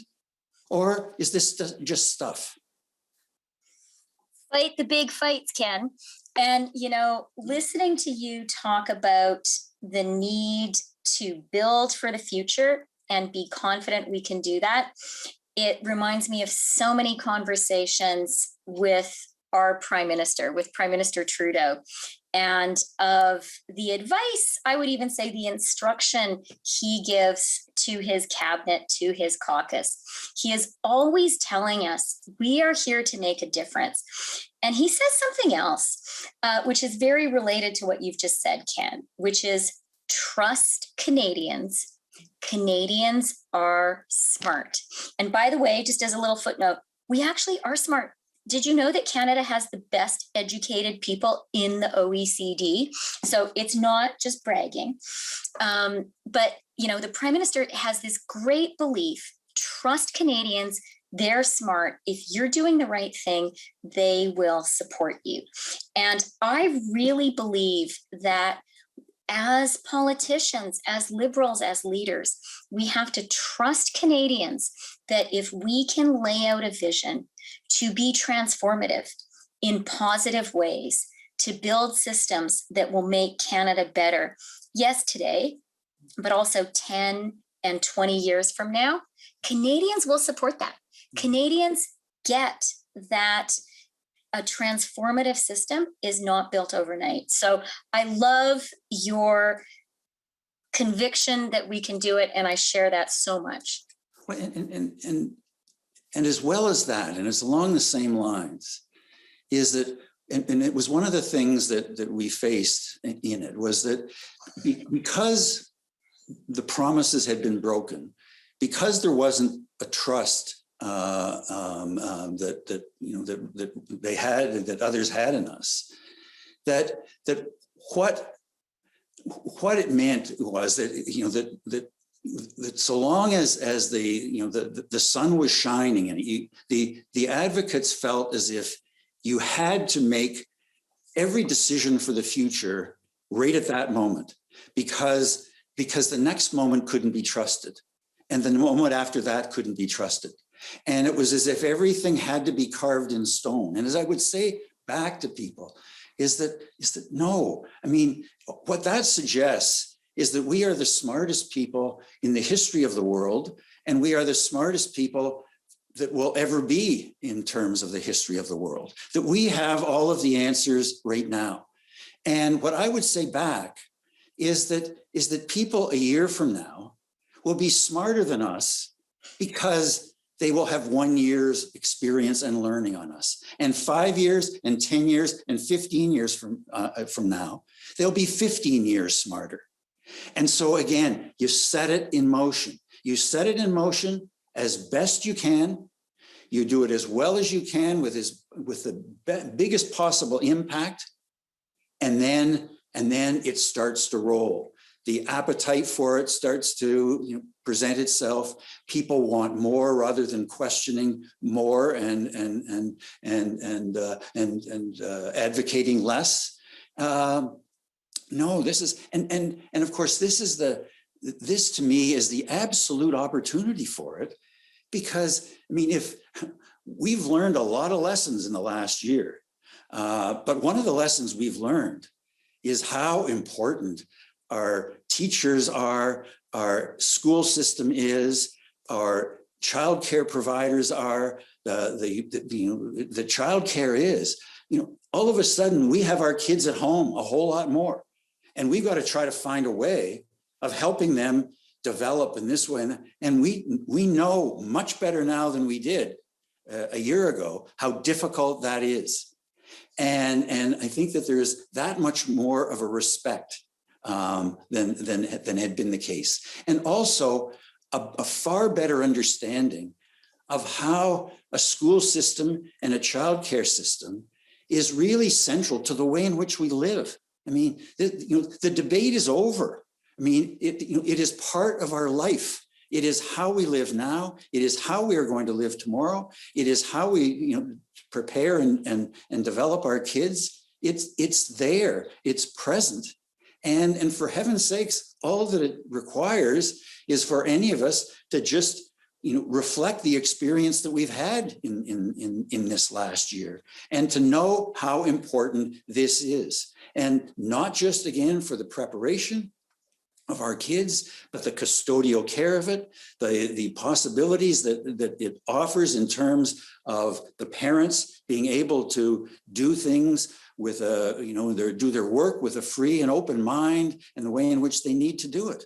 This is all central to the way we live. Ken, I could not agree with you more passionately about what you've just said. And, you talked about how even in 2004, childcare advocates, and by the way, you are so right, they are the most passionate, committed people. But even then, they were skeptical. Could this actually be done? They had heard for so many years, so many governments saying, yes, we're going to try to do this. And I can tell you from my own life, I was 2 years old when the Royal Commission on the Status of Women said Canada needed an early learning and childcare system. And my mother, who was an amazing person, was a feminist in Northern Alberta then, and she fought for it. And I remember meetings in the kitchen in our house with my mom and her pals getting together and trying to build this. I was 2 years old, Ken. My eldest child is now 20, and we still don't have it. So I really understand that skepticism that advocates have. But one of the things that I think should give us all optimism on this is what you've just said, which is I really believe COVID has created a window of political opportunity and maybe an epiphany as you put it, on the importance of early learning and childcare. When you were talking about people needing to do their jobs now with their kids underfoot, I saw Terry Beach kind of waving and sighing to us on the screen. And a lot of people who didn't have to worry about early learning and childcare, now COVID has brought it into their lives. And I think that creates a real opportunity for us. But I would add one more thing, which is one of the consequences of COVID, I think, is to have brought the economic arguments to the fore when it comes to making the case for early learning and childcare. Because we have seen what I consider to be an incredibly dangerous drop in the participation of women in the labor force, precisely because of the COVID impact that you have been talking about, Ken. And so, I believe in early learning and childcare because I want us to raise a generation of super kids, super Canadians, who have the best education possible from their early years. I believe in it because it's a feminist policy. But you know what? I am finance minister, and I believe in it because it is a surefire way to drive jobs and economic growth. It's actually a triple play, right? Because you have higher participation of women in the labor force. Quebec shows it. Quebec has the highest participation of women in the labor force with children under 3, not just in Canada, but in the whole world. Bravo, nos amis au Québec. Excellent. You create great jobs in early learning and childcare, and you give our kids a great, great start in life. And something that has really struck me, I have spent this week at IMF meetings. This is the week for the spring meetings of the World Bank and IMF. And at meetings of G7 finance ministers, G20 finance ministers, and the IMF governing body, the decline in women's participation in the labor force has come up. I may have raised it a few times myself. And the value of increasing that in our fight against COVID. And I'll tell you who are two of the people who are the most committed to this are Kamala Harris and Janet Yellen. And they have both told me how important early learning and childcare is from their perspective as a driver of the economic recovery. So my hope, and I want to see if you agree with me about this, is that being able to make that economic argument as well is going to be one of the ways that we get this done. I think, again, the evidence of the last year, it's square in front of our faces.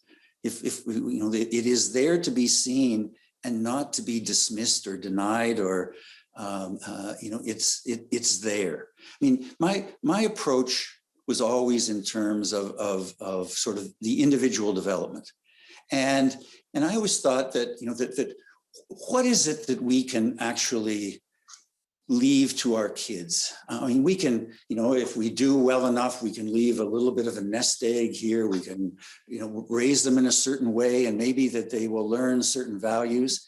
But one of the biggest things, and maybe the biggest thing that we can pass on, is the capacity to learn. I mean, that we have no idea what tomorrow is going to be like.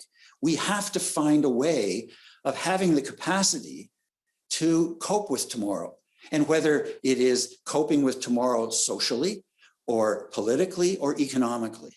I mean, that's the surest footing that we have. It is our minds, is our capacity to learn. It is the basis of any kind of successful economic system, is a well-educated population.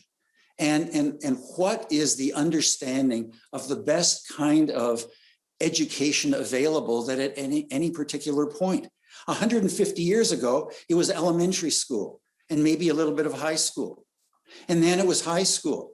And then in more recent years, it's colleges and universities. And now what it is as well is that it's early learning and childcare. They're all part of a piece. They're all part of learning preparation, getting our kids as ready as possible for the future. And if that isn't bedrock economics, I don't know what is. Well, Ken, je suis complètement d'accord avec vous. Et je veux finir en vous remercier fortement.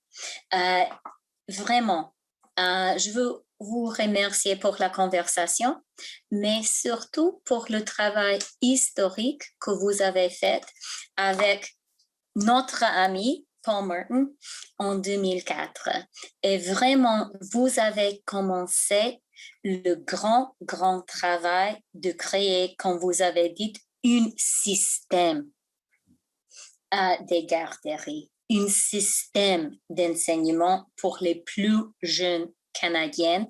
And look, guys, we're all liberals here. This is a liberal convention. I think it's so important to remember and to honor the really groundbreaking work that Ken and Paul did on this issue. It's been heartbreaking for me, Ken. I've been going back and looking at how much you accomplished, and it's been heartbreaking for me that we weren't able to just fully go all the way then. But I want to tell you, listening to you now, hearing how far you got, hearing how strong those arguments are, and also, by the way, hearing from you something that I really, really agree with, that COVID has created a real epiphany in our country. And I can say now, having just been hanging out with the world's finance ministers around the world about the importance of this issue. I really think, Ken, that now is the moment that Canada needs to get this done, that we need to build for the women of today and the parents of today. And sorry, guys, for just mentioning women in particular, but sadly, the reality is mothers still bear more of the burden. And for our youngest Canadians. So thank you very, very much for being so inspiring. Thank you for your hard work. I hope you know we're going to be calling on you for a lot of advice in the days to come. Et merci, chers collègues. Merci, chers amis libéraux autour du pays. C'était vraiment un plaisir pour moi d'être avec vous ce soir. Merci, Christia. Merci, Christia et Ken. Je savais que cette discussion serait passionnante et vous l'avez montré avec brio. Christia, I am really looking forward to our panel on Saturday on the topic of the recovery from this she session and how we can ensure that women come back fully into our economy. But I did want to mention that one of the things about your leadership style that I appreciate so much is that you cut through the noise with facts. And there's been a lot of noise, we know, but there's also a lot of great facts. Almost 10% growth in the last quarter of 2020, 9 consecutive months of job growth. And just recently, as you mentioned, the International Monetary Fund came out with a few projections, and one of them shows that Canada's economy will come out number 2 out of the entire G7 in recovery, and that's only behind the United States. Chers amis, le Congrès a décidément bien commencé. Merci à nos conférenciers principaux de ce soir. Vous avez tous donné le ton à notre Congrès qui s'annonce fructueuse et bien remplie. Et ce n'est que le début. Nous commencerons la journée de demain par les assemblées de la Commission des peuples autochtones, la Commission des aînés, la Commission des jeunes libéraux et de la Commission libérale féminine nationale. Une séance Congrès 101 est aussi prévue à l'intention des personnes qui cherchent des détails plus techniques. Une autre séance portera quant à elle sur les campagnes sécuritaires et inclusives. But as I said, this is just the start of a very full 3 days. We have so many inspiring and wonderful speakers lined up, as well as panels and roundtables, and of course, our policy discussions where grassroots ideas will be debated. Il faut en profiter au maximum. Merci d'avoir participé à cette première soirée de notre congrès. Très hâte de vous voir tous demain matin dès 10 heures et bonne nuit tout le monde.